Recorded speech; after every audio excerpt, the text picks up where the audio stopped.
Hey guys, so I was gonna go out tomorrow, got the kayak packed, everything ready to go, and we experienced some heavy wind conditions, terrible weather conditions, so I'm having to film a video that's not out again.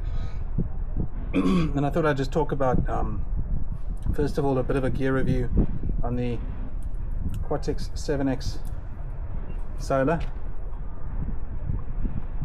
This is the one in titanium, and overall I'm happy with the watch, but I do have a few things that I'll probably mention that I'm not too happy about as well. With the good comes the bad, right? So first and foremost, I think the biggest gripe I have is it's a pro and a con. So first of all, titanium is a metal that doesn't really rust or corrode really, which is why it's quite popular in jewelry such as wedding rings and so forth. Now this has got a titanium band, titanium lining, everything around it, the band and so on. And the back is also titanium. Now, as great as that is for rust purposes, it scratches quite easily. So the titanium itself, after a few months of wear, well, you can see the snail trails on it. So that's the first point. It scratches very, very easily. So if you don't mind that, which I don't, it's fine. And the second point that I want to make is, if you're going to make a watch solar capable, then make it fully solar capable. I don't know if it's just a gimmick, but I mean, I've just not experienced the amount of solar capability as you would with the G-Shock, for instance. I know that there's more things at work and so forth, but if you're going to make it solar, make it proper solar. Don't say that it's solar and it just basically doesn't charge the watch up as well as you would want it to. Other than that, I'm quite impressed with it. It's quite a hardy watch. It does what I want it to do. It shows me tides, shows me moon, it does my fitness tracking as I would want it to do, and yeah, I'm quite happy with it. It's a very good watch for a kayak or a boat or anyone who's on the water a lot, spends a lot of time. You can actually connect it to your trawling motor as well if you want, and you can also connect it to certain Garmin devices, so very happy with that. What else is there to say? I think that's it. I'm happy with the watch. I wear it as a daily now, so I don't say I would move away from the G-Shocks, but G-Shock is there if you need to beat the crap out of it, so that's fine. And I still have some G-Shocks as well. Does that mean that that's the only watch that I would recommend? No. Something like the Polar Quatix is also a good watch, and it's very, very attractive. And it's also been put through a lot of tests. The Quatix 2, this is the Quatix Pro. The Quatix Pro 2 has been released now as well. Very good watch. And I'm talking about strictly toughness. I don't care about all the gimmicks and the, you know, the fancy little things they do. Next thing I wanted to discuss is also knives. Again, I have owned a lot of knives. It's another hobby of mine, as I enjoy my knife collection and collecting knives, but especially knives with steels that are very corrosion resistant. In other words, they resist corrosion. And there are some steels that can tolerate corrosion much better, or handle it much better than others, and I'll start with my top three. Now, the top steel that I find for usage out in the water is LC200N, and I have mentioned this before. This is the Spyderco Siren, and it was developed by Lance Clinton, who is a professional kayak fisherman, and it's a really good knife, really good for kayak fishing, and everything about it. The G10 grip is very good, you can't drop it.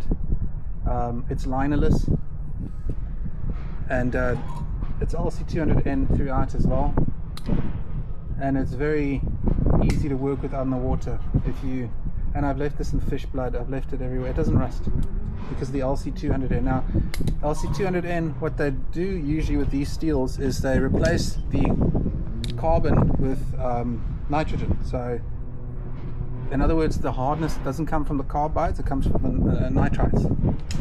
And carbon is the part that makes the steel rust, as I understand it. I'm not a metallurgist by any means, but that's how it works. Is the nitrogen is corrosion resistant, and that's it. So LC200N, very tough, very durable, very easy to sharpen, but it also holds an edge quite well. So this is my first go-to knife steel and knife out on the water, but it's also a very good EDC, which is an everyday carry knife. The clip is quite deep, so if it's in the pocket, that's all that sticks out there. And I like these wire clips from Spyderco. They're very springy, but that's the Spyderco Siren. So it's still my go-to knife out on the water. Second knife steel that I would say I enjoy a lot, and not actually the knife steel, but the knife specifically, is any knife by Quiet Carry, because they produce them in Vanex. Well, those produced in Vanex by Quiet Carry. They have other blade steels as well. I think there's M390. I think I saw Lmax, but you want to go for the Vanex, and in particular the Quiet Carry Waypoint. They've got the ones that grip as well. Now I just use this if I'm in a pinch and I want to quickly cut or bleed a fish and I can't find my siren. This guy's always at hand, always handy. It's a liner lock and it's very, very smooth, and it's made in Vanex. Vanex is created by Bowler, and it's also high nitrogen, but this is a higher edge retention than LC200N, and it's got a very deep carry clip, and this is more EDC than hard usage, I would say. So what do I mean by that?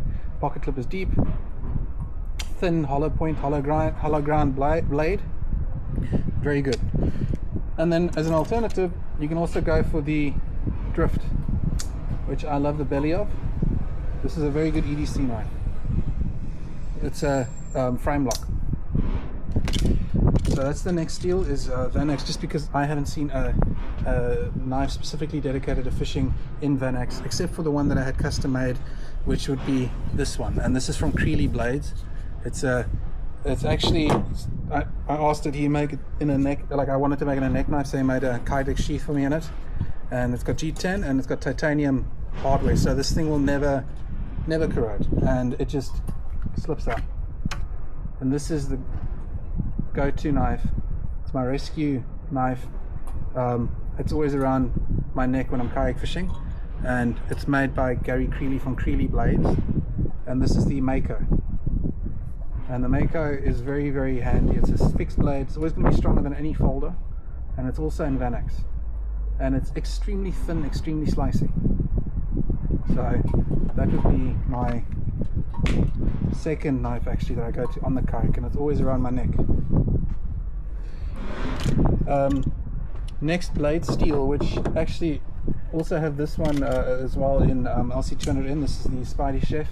Now this one I customized, and I anodized the titanium bronze, had it feathered, and also acid etched the blade. But this is the Spidey Chef. This is also LC200N, very, very good. It's a portable, it's supposed to be a portable chef's knife, but I find it's good for everyday carry and everything else. So there's the Spidey Chef, great knife, one of the best EDC knives ever. And then the last blade steel that I want to mention is Magna Cut. Now Spyderco has now brought some of their Salt series knives out in Magna Cut as well, and the reason being is it's very high edge retention, very tough. It's supposed to be one of the best when the heat treat is done well. And the only knife I have currently in that is one that was custom made by a friend of mine, Rion, from Three-Legged Dog Knives, and it's this guy right here. So this is I can't remember the model number, but this is the model from Rion, and it's the harpoon sort of blade style. This is Magna Cut. If you are interested in one of these, just reach out to me. He's very good at what he does. And that's it. I'll do a quick look around the kayak as well. So I have also changed the Slim Reaper rig a little, because I lost 2 fish last week out on the kayak, and I don't know if it's because they weren't hitting the hooks, but I couldn't get the hook set. It was just 2 runs and I lost 1 on the lure. I'm not even going to post the videos because that's embarrassing. Losing more fish this season than catching them, so it's a bit embarrassing. But anyway, so there's the setup as well. Just I don't think I've shown you before, but here's the stick. I use the camera boom here for the here's the 360. It's just a normal Railblazer. And if I lower this, let's see if I can lower it while I'm doing it. Yes. If I lower this, you can see there's the setup and everything else still the same. Nothing has changed. And yeah, that's it. Tight lines.